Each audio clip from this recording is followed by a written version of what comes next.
I want to discuss this band Kneecap, who are basically, they're sort of, well, more than edgy. I know the story here is they've apologised to the families of 2 murdered MPs, but this comes back to them calling for the MPs to be killed and stuff. Have a look. This is Kneecap performing in November 2023. You're Tories. The only good Tory is a dead Tory. Kill your local MP. So the only good Tory is a dead Tory and kill MPs. And it's quite serious, this, because MPs are genuinely in danger these days. And one of the people who got involved in this is David Amess's daughter. David Amess MP was murdered.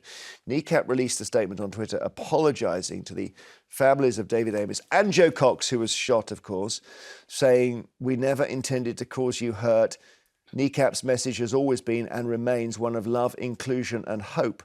This is why our music resonates across generations, countries, classes and cultures." What do you think, Angela? I think they're vile. They've made some really, really revolting statements, and they are the classic example of where ignorance and influence collide with a toxic sort of impact of that.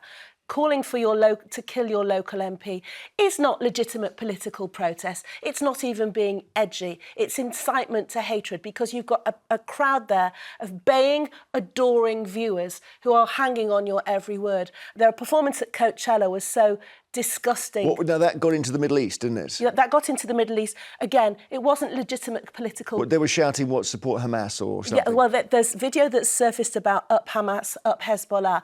Ironically, it was a music festival at which hundreds of young, peace-loving music goers had gone just to enjoy the whole concept of music, nothing to do with politics, and they were slaughtered by a terrorist group. And then you've got these idiots at Coachella and other sort of videos that have surfaced alleging that they've said things like up Hamas, us. Would you ban them? What would you do? Yeah. Kick Would them you? out. Absolutely. Sharon Osbourne got involved with that.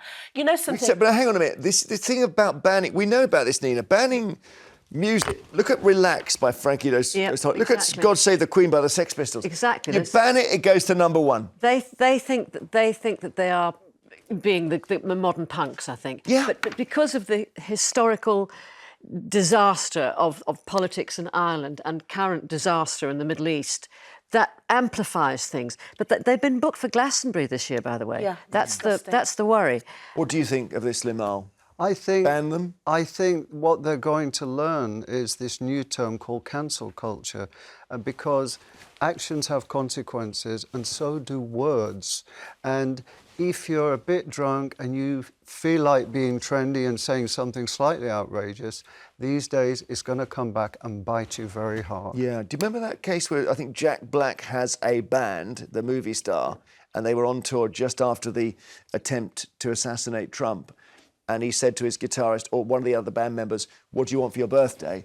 And the guy said, "Don't miss next time." And that was it. They were gone. Hang on, we're missing a moot point here, I think. OK, I appreciate the whole Relax thing. I love that record and appreciate Sex Pistols' huge following. We cannot allow these people to have a platform. Glastonbury should hang their heads in shame if they allow them to play. You can't stop people buying their music, I understand that. But if they're using their pre-existing platforms to propagate hatred, then what are Glastonbury thinking about Well, let's and allowing see. them to I think it's a perform? really interesting discussion.